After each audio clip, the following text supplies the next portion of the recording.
Hello and welcome to today's lecture from Lantos. We're going to be talking about the flying seed and about the process of creating. First, I want to point out something that you've certainly already noticed, and that is that we're probably very thankful that Lantos gave us the information about how to address hurricanes as well as other aspects dealing with the elements of the earth: wind, fire, the earth itself. And Lantos also said an unseen element. Remember, he had told us to enliven the eighth seed, the seed of the world mother, and this would help to calm the effects, smooth the effects. Now, it is possible that Hurricane Lane, as well as this most recent one on the East Coast, would have behaved the way that they behaved regardless of our techniques, regardless of our efforts. But it's also possible that it could have been much worse than it turned out to be in both cases. And this is certainly something that Lantos has made clear to us all along. Our efforts are not only to impact our own lives, make our own lives better, make the lives of our family members and our friends and our clients better. Our efforts are to make better, to improve the lives of everyone else in the planet. So, thank you for everything that you have been doing to help make things better for everyone else. Let's start with today's message from Lantos. Creation emerges. It is beautiful. The process of the emergence of creation. The source, through self-reflection, generates the sublime initial rotations. The process of self-reflection is a process of return. It is the return of attention. It is the process of eternal return. The eternal return. This is the process of creation. It is the process of initial rotations. Creation emerges through the sublime process of initial rotations. As this process of self-reflection occurs, creation emerges. Form emerges out of the formless. It is a great miracle. The knowledge of this process is the highest knowledge. It is the knowledge of the formation of all, how the formless, realizing itself, creates form. This process is the most sublime process of creation. Out of this process, all creation comes to be. We are researching the dynamics of this process. Our practice of the art of creating is a practice of this initial process. It is a study of the experience of the finest realms of existence. It is a study of the process whereby the formless takes form. One will find two directions to this process. One direction is the path which traces the object back to its source. This is the path of return. One may also experience the path of creating. That is, the path which begins with the pure, formless source and proceeds into the realm of existence as form. Both paths experience the same process. Yes, the process is the same. In this way, we may also further our understanding of our beloved master tool of creating, the master tool of the flying seed. We have received our instruction in the 81 seeds of creation. As we began this process of instruction, the precious seeds were revealed one by one in groupings of 9. 9 seeds were offered in each lesson, and lesson by lesson, the fullness of knowledge unfolded. It was revealed to us that this order held significance. The seeds were offered to us in this way through the brilliance of our beloved master teacher Thoth, the one who sees all of the sublime process of creating. the one who has noted all within the realms of creation, the one who has supremely formulated all in this luminous teaching of the fullness of life. It is the greatest treasure.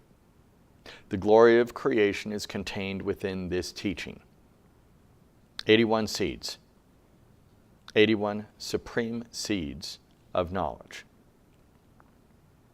And the order, the numbers possess significance. The seeds experience relationship with other seeds by way of their order. The qualities of the seeds may be traced to the order, the sequence. We have learned from our beloved teacher Todt that there is great order to the expressions of creation, and the values of numbers for the precious seeds may originate at any point of beginning. There are 2 points of beginning, which may be seen with ease. For this, we will refer to our master tool of the flying seed.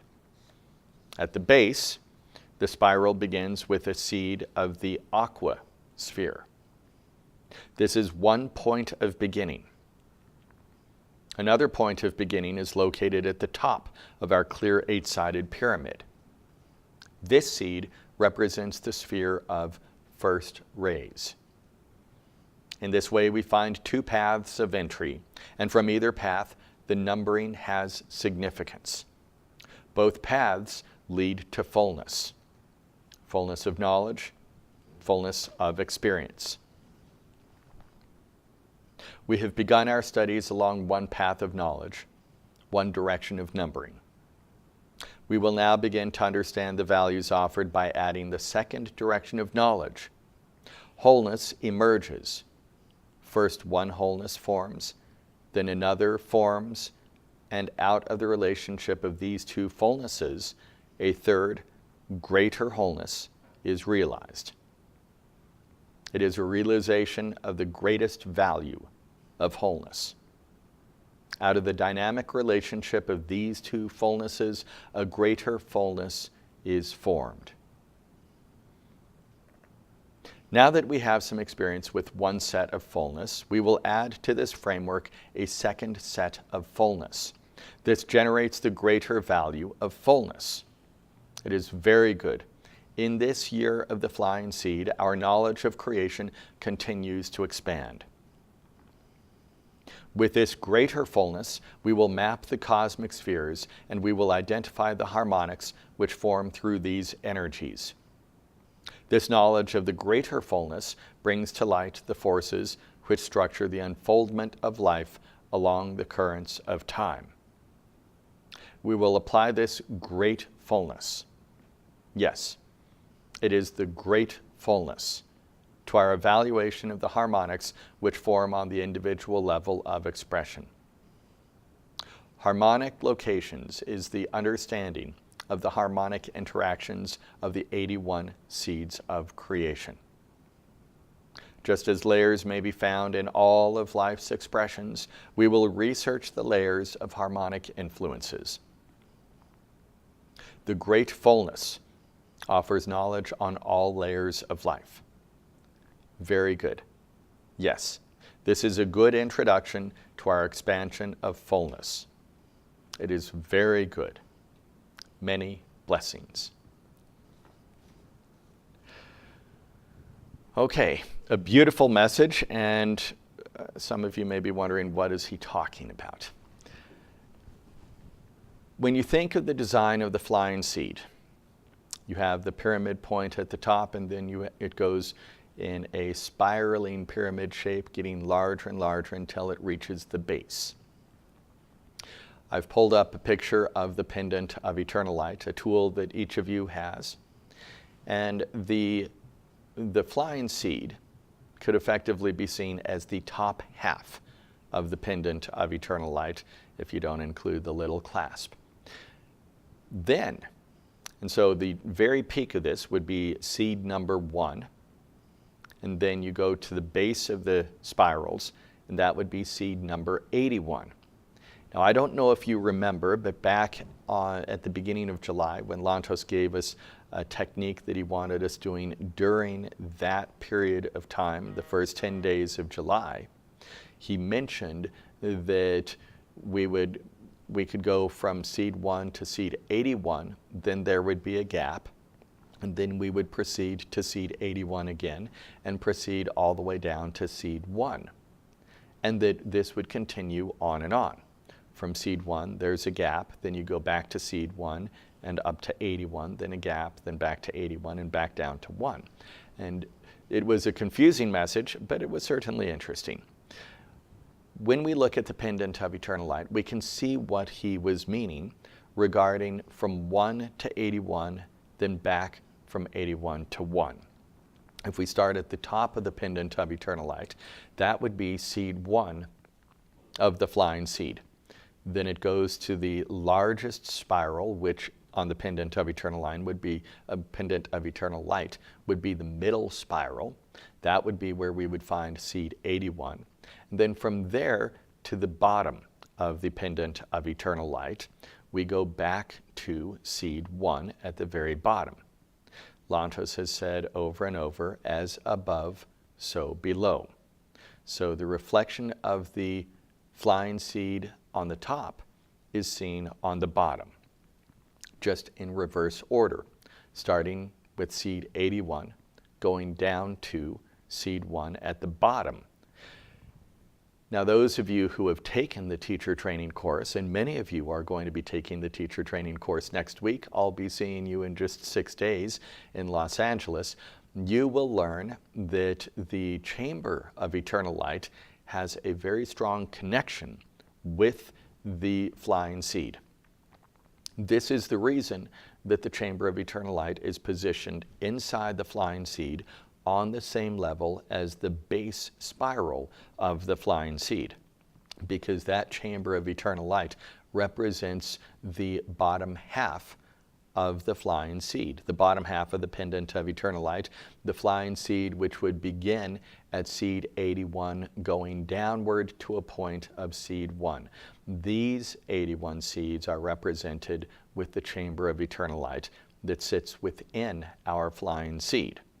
So our flying seed energetically is a full flying seed, going from seed 1 at the very top, the pinnacle, to the 81st seed at the base, and then, using the energy of the chamber of eternal light, proceeds to the next seed 81, which then goes down to the base, which is seed 1. This is the design of the flying seed. Now, I'm going to read a part of this message again, because this is an important part. We will now begin to understand the values offered by adding the second direction of knowledge. Wholeness emerges. First, one wholeness forms. Then another forms, and out of the relationship of these two fullnesses, a third, greater wholeness is realized. It is a realization of the greatest value of wholeness. Out of the dynamic relationship of these two fullnesses, a greater fullness is formed. We're going to learn a lot more about this, and this is just a guess from my part, but when you have the fullness of the two flying seeds, beginning with seed 1 at the top, going down to the 81st seed, then continuing to the 81st seed of the second one, down to the bottom, which is seed 1 of the second one. Each flying seed represents wholeness. The first flying seed leads to the second flying seed, and the two of them together create an even greater wholeness. And we can see that represented by the pendant of eternal light on the screen in front of you. This is something that Lantos has mentioned before. He has said that when the source looks upon itself, a second value is formed, and with the two, a third value is formed. This would be what Lantos is talking about when he's giving us this message today. Okay, everyone. It's been a fun day listening to this information from Cindy when she gave it to me, and it looks like we're going to be learning a lot more about the nature of wholeness and the different levels of wholeness. Have a great week. For those of you who will be at the teacher training course in Los Angeles, I look forward to seeing you in 6 days. Take care.